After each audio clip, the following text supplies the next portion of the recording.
Actually ತುಂಬ 2-3 looks ಇದೆ ಬಿಗಿನಿಂಗಿಂದ ಅಲ್ಲಿ ತನಕನೂ. ಸೊ ಅದು 2-3 ಲುಕ್ಸ್ ಇದೆ ಬಟ್ ಯಾವ ಲುಕ್ಕಲ್ಲೂ ನಾನು ಗುರ್ತು ಸಿಗ್ತೀನಿ ಜನಕ್ಕೆ ಅನ್ನೋದೇ ನನಗೆ ಗೊತ್ತಾಗ್ತಿಲ್ಲ. ನಾನು ಮೊನ್ನೆ ಇದು ವಾರ್ನರ್ ಬಿಟ್ಟಾಗ ಯಾರೋ ಕಳಿಸಿದ್ರು, ನೀನು ನೋಡಿದೆ ನಾನು ಅಂತ. ನಾನು ಅನ್ಕೊಂಡು ಸುಮ್ಮನಿದ್ದೆ. ಆಮೇಲೆ ತುಂಬ ಮೆಸೇಜಸ್ ಬಂತು, ನಿಮ್ಮನ್ನು ನೋಡಿದೆ ಅಂತೆಲ್ಲ ಅಂದ್ಕೊಂಡು. ನಾನು ಓಕೆ ಇದು ಗುರ್ತು ಸಿಗ್ತಾ ಜನಕ್ಕೆ ಇವ್ರಿಗೆಲ್ಲರಿಗೂ ಅಂತ ನನಗೆ ಫುಲ್ ಖುಷಿ ಆಗ್ಬಿಡ್ತವಾಗ. ಸೊ ಅದೇ ನನಗೆ ಅದೇ ನಾನಂತೂ ಈಗ ನನ್ನ ಪರ್ಸ್ನಾಲಿಟಿನೂ ಅಲ್ಲ, ನಾನು ಹೆಂಗಿರ್ತೀನೋ ಅದು ಏನೂ ಅಲ್ಲ, ಅದು ಟೋಟಲಿ ಬೇರೆ ಥರದ್ದು ಕಾಣಿಸೋದು ನಾನಲ್ಲಿ.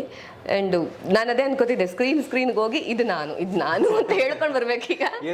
ಸರ್ಗೂ ಅದೇ ಅಂತ ಸರ್, ನಾನು ಎಲ್ಲ ಸ್ಕ್ರೀನ್ಗೂ ಕರ್ಕೊಂಡೋಗಿ ನಾನು ಹೋಗಿ ನಿಂತ್ಕೊಂಡ್ಬಿಡ್ತೀನಿ. ನನ್ನ ಸೀನ್ ಬಂದಾಗ ಇದು ನಾನು ತೋರಿಸ್ತಾ ಇರ್ತೀನಿ ಪ್ರತಿ ಸೀನ್ಗೂ ಅಂತ ಅಂದ್ಕೊಂಡು. ಅದೇ ತುಂಬ ಬೇರೆ ಥರದ ಕ್ಯಾರೆಕ್ಟರು, ತುಂಬ ಇಂಪಾರ್ಟೆಂಟ್ ಕ್ಯಾರೆಕ್ಟರ್ ಇಡೀ ಸಿನಿಮಾದಲ್ಲಿ.